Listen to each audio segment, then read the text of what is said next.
আসসালামু আলাইকুম প্রিয় দর্শক, অন্য মঞ্চের আলাপচারিতায় আপনাদের সকলকে আমন্ত্রণ জানাচ্ছি।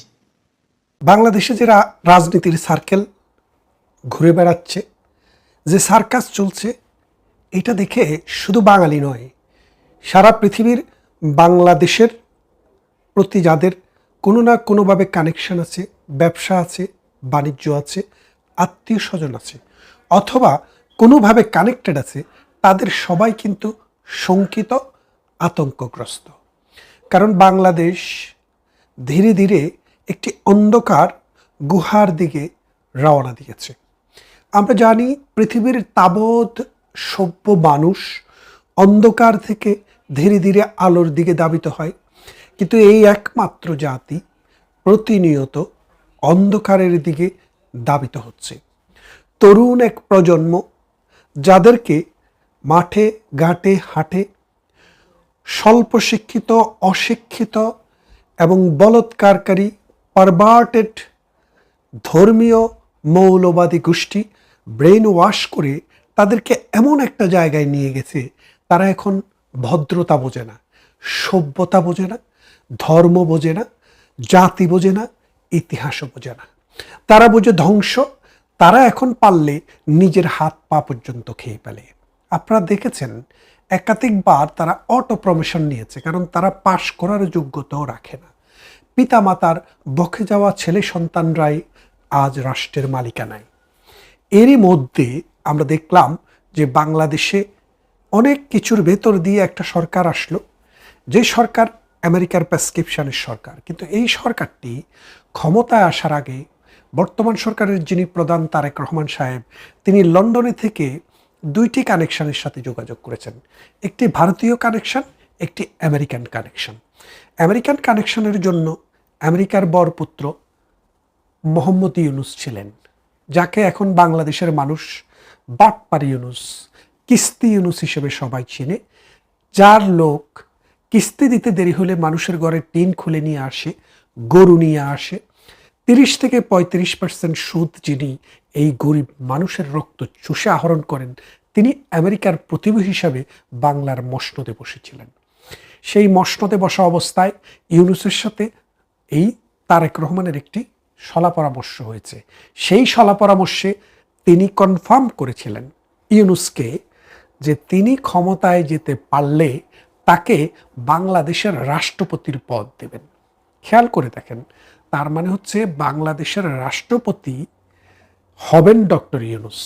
এই সত্যটি দিয়েছিলেন তারেক রহমানকে, আর তিনি সেটা গ্রহণ করেছিলেন।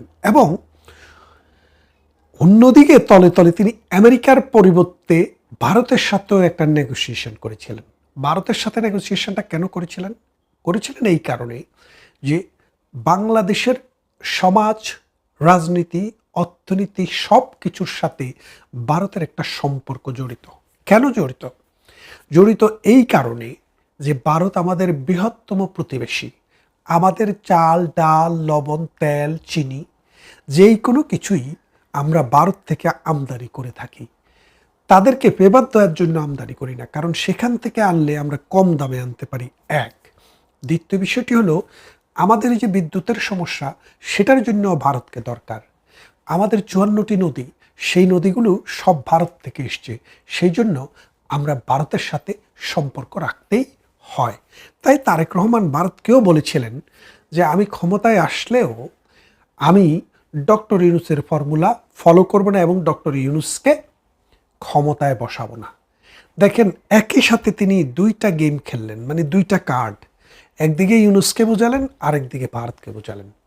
তো ভারত তার কথা বিশ্বাস করেছে বা করেনি সেটা আমরা জানি না, কিন্তু ইউনুস কিন্তু তার কথাটা বিশ্বাস করেছিলেন। করে ইউনুস বলেছিল প্রথম দিকে যে মানুষ তো আমাকে বলে 5-10 বছর থাকেন। তিনি 5-10 বছর না থেকে 2 বছর থেকেই বিদায় নিলেন। কেন? আশা হলো বিদায় তো বিদায় নয়, ফিরে আসার জন্য বিদায়। তিনি মনে করেছিলেন কদিন পরেই সুপ্পু সাহেবকে বিদায় করে তাকে বসানো হবে। কিন্তু দেখতে দেখতে 5 মাস কেটে গেল, সুপ্পু সাহেব ক্ষমতায় রয়ে গেলেন। তারপরে শাহাবুদ্দিন সুপ্পু সাহেবকে সাম্প্রতিক সময়ে আবার শুক্রবারে তাকে পদত্যাগ করতে বাধ্য করলেন। তিনি পদত্যাগ করতেই হবে, কারণ তাকে বলা হয়েছে আপনি হয় স্বেচ্ছায় পদত্যাগ করুন স্বাস্থ্যগত কারণ দেখিয়ে, তা না হলে আপনাকে কিভাবে অপমান করে বঙ্গভবন থেকে বের করে দেওয়া যায় আমরা সেই চেষ্টা করব। তখন তিনি ভাবলেন, যেহেতু একটা ক্যাবিনেট রয়েছে, সেই ক্যাবিনেট তারেক জিয়ার নেতৃত্বে, একটি পার্লামেন্ট রয়েছে, সেখানে তার সংখ্যাগরিষ্ঠতা একক সংখ্যাগরিষ্ঠতা বা নিরঙ্কুশ সংখ্যাগরিষ্ঠতা, সুতরাং চাইলেই একটা বিল পাশ করিয়ে আমাকে অভিশংসন করে দেবে। সুপ্রিম কোর্ট এখন আইনের কথা শোনে না, কোনো আদালত এখন আইনের কথা শোনে না, শোনে হলো সন্ত্রাসীদের কথা, শোনে হলো মবের কথা, শোনে হলো তারেক জিয়ার কথা এবং তাদের সরকারের কথা। কারণ বাংলাদেশে একটি নিরপেক্ষ বিচার বিভাগ আগে ছিল, এখন আর সেটা নেই, সুতরাং তার সেই জায়গাও ভরসা করার মতো ছিল না। এখন তিনি সাম্প্রতিক সময়ে আমেরিকা তার উপরে প্রেশার বৃদ্ধি করেছে, বলেছে তুমি যদি ক্ষমতায় থাকতে চাও আমাদের বরপুত্র ইউনূসকে তাড়াতাড়ি ক্ষমতায় বসাও। এখন ইউনূসকে ক্ষমতায় বসাইতে দেরি হচ্ছে দেখে সাম্প্রতিক সময়ে আমেরিকার সাথে চুক্তি করার পরও, আপনারা সবাই জানেন, আমেরিকার সাথে একটি দাসত্বের দস্তখত করে একটি চুক্তি করা হয়েছে, বাংলাদেশের সমস্ত স্বার্থ আমেরিকার হাতে তুলে দিয়েছে, বলেছে যদি না দেয় তাইলে আমেরিকা আমাদের গার্মেন্টস ম্যানুফ্যাকচারিং পণ্যের উপরে দাম বাড়িয়ে দেবে। কিন্তু এই চুক্তি করে 14টি বোয়িং বিমান কেনার চুক্তি করার পরও গত দুদিন আগে বাংলাদেশের পণ্যের উপরে আরও 10% কর বাড়িয়ে দিয়েছে। তার মানে আগে ছিল 19, সেই সাথে আরও 10, মানে এখন 29% ট্যাক্স দিয়ে আমেরিকাতে যেতে হবে। এটি কেন করেছে এই কারণে, ইউনূসকে দিয়ে আরও কিছু কাজ তারা করিয়ে নিতে চায় বাংলাদেশে, একটি করিডোর, একটি বন্দর এবং বাংলাদেশে একটি স্থায়ী সামরিক ঘাঁটি।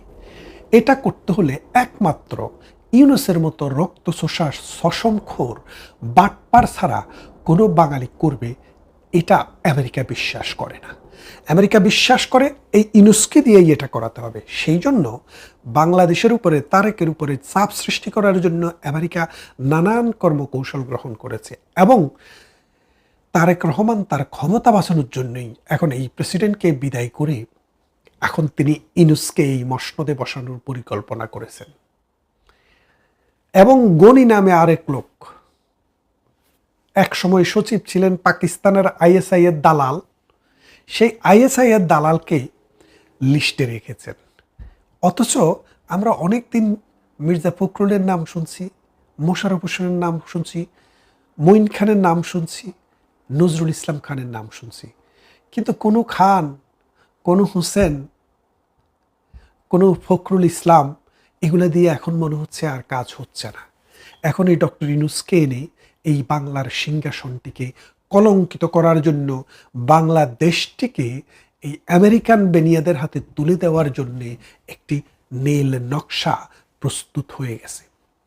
বাংলাদেশ, আহারে বাংলাদেশ, 1971 সালে 30 লক্ষ মানুষের রক্ত, 2.5 লক্ষ নারীর ইজ্জত, 1 কোটি মানুষের দেশান্তরিত হওয়া এবং কোটি কোটি মানুষের শ্রম, কষ্ট, দুঃখের বিনিময়ে যে দেশটি স্বাধীন হয়েছে, যে দেশের মাটিতে অসংখ্য শহীদের রক্ত এখনো লেগে আছে, সেই দেশটিকে ক্ষমতার লোভে তুলে দিচ্ছে আমেরিকান বেনিয়াদের হাতে। আর ডক্টর ইউনূসকে আবার ফিরিয়ে আনার নীল নকশা চলছে। আমরা এর তীব্র নিন্দা জানাই। ভারতও প্রতারিত হয়েছে। ভারতকে কথা দিয়েছিল যে আমেরিকাকে এই তল্লাটে এনে তারা ঢোকাবে না। আমেরিকার চর ইউনূসকে কোনোভাবেই প্রধানমন্ত্রী অথবা রাষ্ট্রপতির আসনে বসাবে না।